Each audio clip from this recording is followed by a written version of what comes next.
Welcome to the video for Chapter 6 of the Cambridge Introduction to Sanskrit, which is going to tell you about A stems. All the nominal forms whose stems end in the vowel short a are called short A stems. And in this chapter we're going to look at A stem nouns and A stem adjectives. First of all, nouns. These can be masculine or neuter. All masculine A stems have the same endings. All neuter A stems have the same endings. That's why we look at them as unified groups. And because these make up the largest group of nouns in Sanskrit, we're looking at them first. So let's look at an example of an A stem noun. What we have here is a list of all the forms of the masculine A stem noun deva, meaning God. As you can see, these forms are listed according to the different numbers of a noun, singular, dual, and plural, referring to one, two, and many respectively. And within each of these numbers, we have a list for the forms of the different cases, nominative, vocative, accusative, and so on. As you can also see, in some instances, we have the same form used for several different cases. So, for example, in the dual, the form devau is used for nominative, vocative, and accusative. Don't worry about that. Basically, what will happen is that whenever you see one of these forms in a sentence, it's the context of the sentence that will help you recognize whether a noun is used, for example, as the subject, therefore is nominative, as the object, therefore is accusative, and so on. Your main task in this chapter is to memorize this list of forms, to memorize the singular, dual, and plural forms of deva. Many people find it helpful to do that by reciting this list of forms.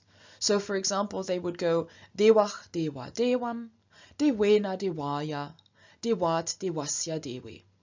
And again, dewach, dewa, dewam, dewena, dewaya, dewat, dewasya, dewe. Once you find that you are sufficiently familiar with a set of forms, try listing it, try reciting it the other way around. So in this case, from bottom to top.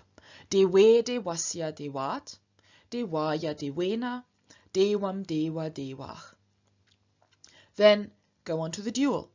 I find it helpful to list the forms that occur repeatedly once for each case. So rather than saying dewau, dewabhyam, dewayoch, I would go dewau, dewau, dewau, dewabhyam, dewabhyam, dewabhyam, dewayoch, dewayoch. That way I know exactly which of the cases have which form. So I know that dewau is used for the first three, dewabhyam is used for fourth, fifth, and sixth, and so on.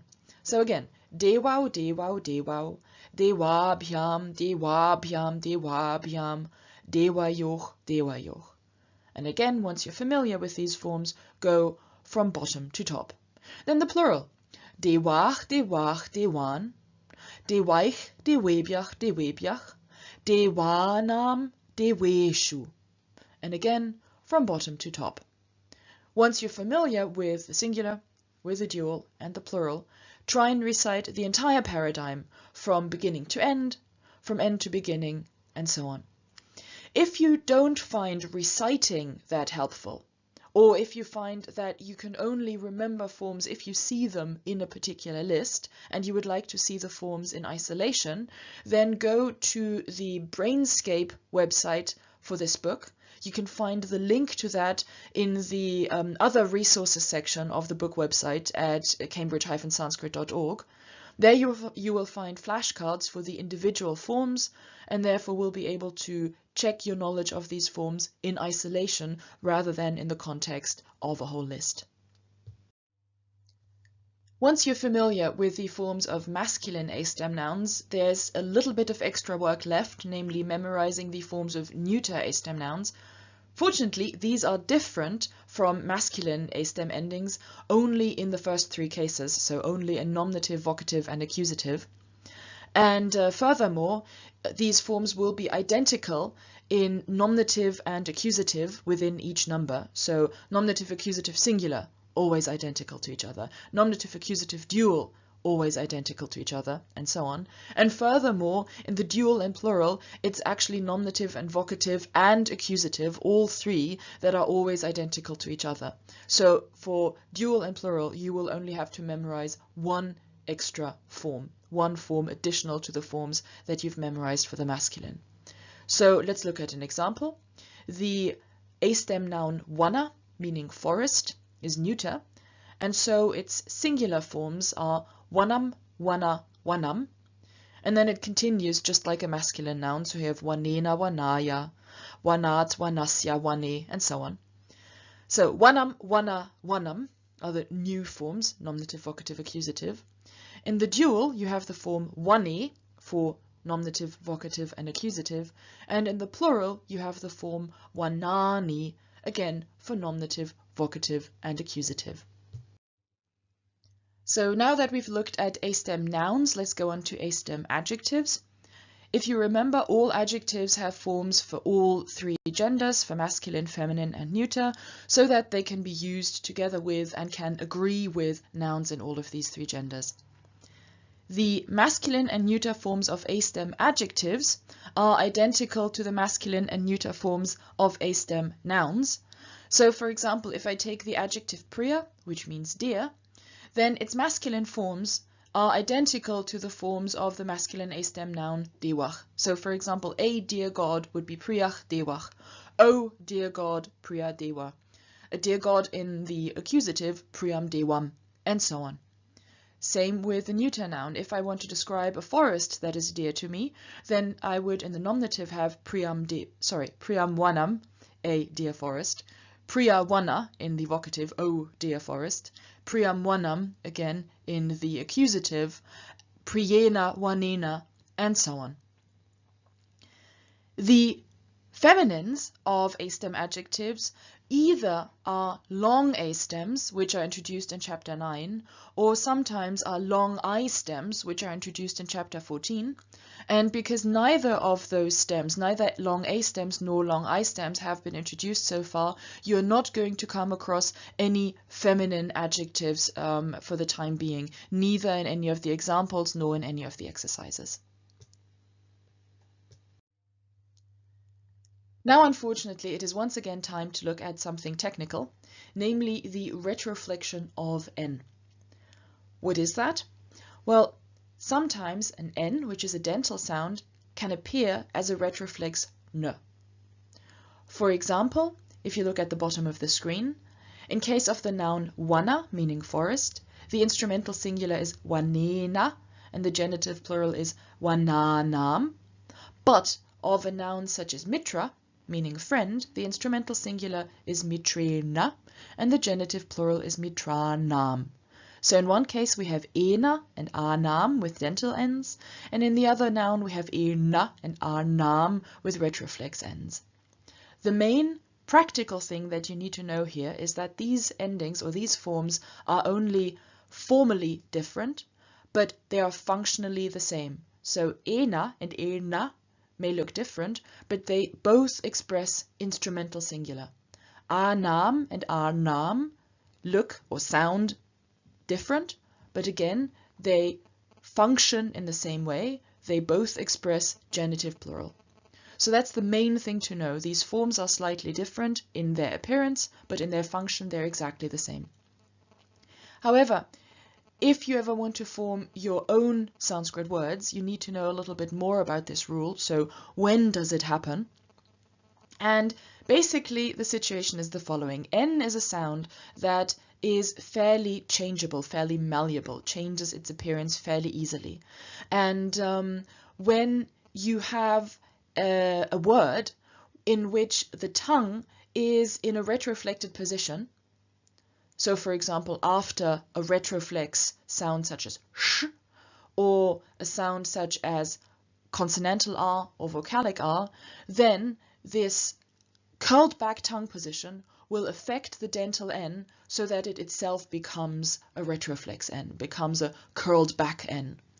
So to look at these specific conditions for this change, they are an N, a dental N, turns into a retroflex N after consonantal R, short or long vocalic R, and sh, so retroflex S, anywhere within the same word, unless the N is followed by a stop, or stands at the end of the word, or unless a dental, palatal, or retroflex stop, or S or esh, stand anywhere between the two.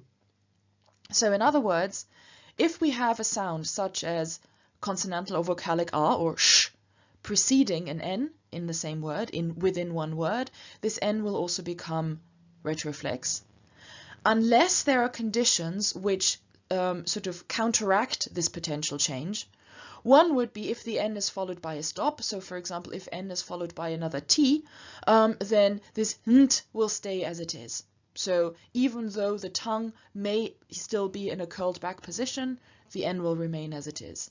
Same if the N stands at the end of a word, because at the end of a word we never get retroflex sounds. So the N in that position also is safe. Something else that may prevent this change from N into retroflex N is if between this sound that leaves the tongue curled back and our N, we have a sound that forces the tongue to unfurl, to, not be retroflected, not to be furled back anymore, such as a dental, palatal, or retroflex stop, or a dental or a palatal S, because these either force the tongue to be in a different place to begin with. So for example, a dental or a palatal, the tongue has to be in a dental or palatal position. Or in the case of a retroflex stop, such as t, where the tongue begins in a retroflected, in a curled back position, but once it's been pronounced, the tongue, or in order to pronounce it, the tongue has to unfurl. At the end of saying t, your tongue has unfurled, has come closer to the front of your mouth. It is not retroflected anymore. So if you have any of those sounds at the end of which the tongue is not curled back anymore, then there's also no reason for the N to become curled back. These are the details for when N might become retroflected into N. It is helpful to know these if you ever find you want to write your own Sanskrit words, if you want to write Sanskrit texts and so on. If all you're aiming at is being able to read Sanskrit, then the only thing that you need to know is that sometimes N changes its form into retroflex N, but this formal change does not affect a change in functional meaning. And finally, we have one more technicality to look at. You will be pleased to hear that this is far more straightforward than the retroflection of N, and this technicality concerns the little word iti. Now, in Sanskrit, iti expresses that a quote, a thought, or a statement is over. In English, iti can be rendered in different ways, and one of the main ways would be as closing quotation marks, because that's one of the main ways in English in which English indicates that a quote is now finished. So, for example, sa sukach iti wadati, sa, he, sukach, happy, iti, end quote, wadati, he, she, it says, needs to be translated as he is happy, closing quotation marks, she says, or as she says that he is happy. Whichever way we render this sa sukach iti wadati, we need to know, or we need to remember, that iti is there to mark sa sukach as a quote, or to mark that after sukach a quote is over. Iti can also mark one-word quotes, if you will. So, for example, kshatriyah arjunah iti. Kshatriyah means warrior, arjunah is a name, and then iti marks what precedes as a quote, or marks that a quote is now over. What this is a warrior called Arjuna in quotation marks. Or we might even omit the quotation marks in English just to say a warrior called Arjuna, and so the iti would here in English be rendered as called.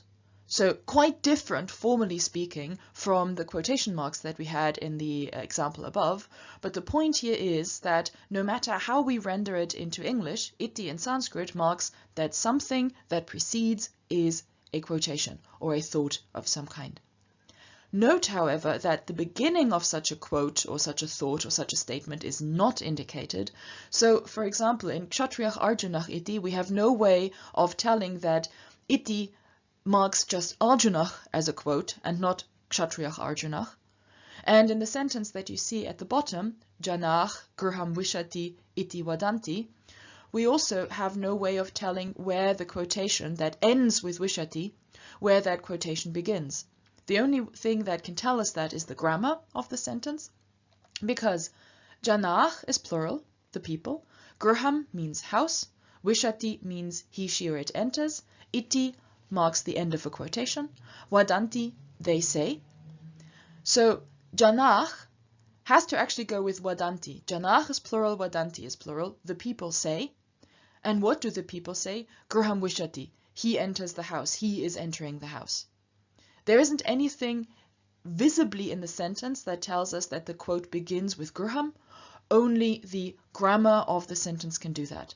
So our instinct needs to be that, or needs to become that, whenever we see an iti marking the end of a quote, we then need to go back and find where that quote would have started. Could be just one word, could be several words, we don't know. We need to figure this out on the basis of the grammar of the sentence.